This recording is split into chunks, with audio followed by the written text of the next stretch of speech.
the walkover. Week 4, Pittsburgh Steelers, Indianapolis Colts. I am not in Indiana today. I'm still in Pittsburgh. Raining a little bit, but that's okay. Rain, sleet, snow, shine, doesn't matter. We're here bringing the walkover, getting the steps in. And while it's kind of gross in Pittsburgh, the Steelers are playing in a dome today, so they could care less. Lucas Oil Stadium is a place where Pittsburgh always seems to play well.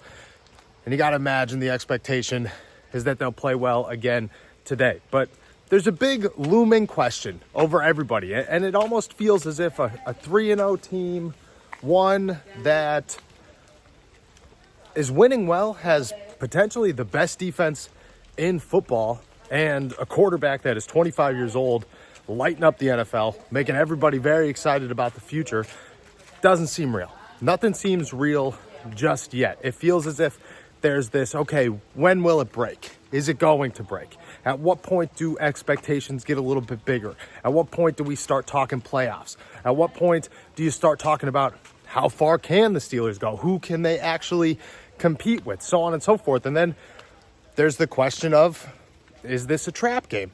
Is Indianapolis a trap game? And by all accounts, it looks like it could be one. Anthony Richardson can be a superstar or a dud at any given moment. Jonathan Taylor is still Jonathan Taylor. And while that offensive line is banged up, the running game is still good. The defense has their names. And while Kenny Moore is a big one to lose, Kwity Paye is a big one to lose, they still have some names and some names worth watching. But still, this could be a trap game. Do I expect it to be? No. And that's what I'm kind of diving into here. That is what I want to talk about, is that the Pittsburgh Steelers don't feel like a team that can fall for a trap game. They don't feel the same as they have felt in years past. This does not feel like a Steelers team that is going to disappoint on any given Sunday. You kind of see what you're going to get. They are not flashy. They are not super exciting. There are a lot of issues on the offensive side of the ball that you're still somewhat overcoming. And really, it just comes down to, do you have enough playmakers and how to get those playmakers involved? But overall, the reason that people should be optimistic, the reason that maybe we could start having the conversation of who the Steelers are, how real the Steelers are, is simply that. This team is a team that knows who they are.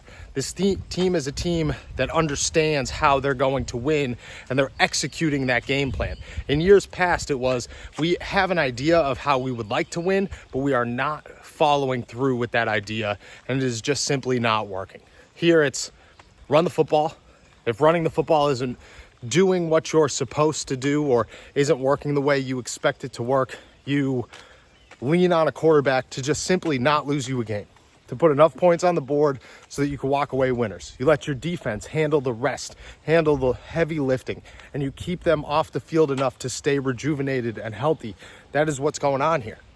It just feels like every piece of the game plan as a whole has been executed by Pittsburgh. And while it's not flashy, while it's not going to make massive headlines on ESPN, while a top 10, a Sports Center top 10 play is not likely when it comes to Pittsburgh Steelers football, this is exactly what they wanted to happen.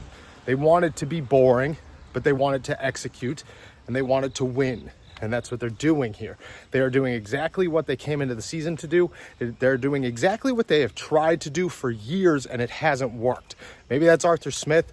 Maybe that's Justin Fields. Maybe that's a better offensive line. Maybe that's just a world-class defense. Who knows? But they're here, and it gives you all the reasons to believe that maybe those conversations that we are somewhat timid to have should be had just in a different light. It's not, oh, can they beat everybody? Is everybody behind the Steelers? It's, well, can they compete with anybody and hold them off enough to win? Can they win in Pittsburgh Steelers style football fashion against teams like the Kansas City Chiefs and the Buffalo Bills and the 49ers and the Detroit Lions and the Philadelphia Eagles? All of those teams. Right now, I think they could. And we'll know more and more as the weeks go on. But for everybody sitting around saying this team isn't real yet, they haven't done enough yet, they've done exactly what they've wanted to do, and I wouldn't expect more to happen. I would just expect them to continue to do what they want to do And yeah, it's boring. But if you win every week, or at least most weeks, and you win when it counts, you end up a champion. And that's what the Steelers are trying to do. They don't care how flashy or how many media heads are talking about it. All they want to do is win.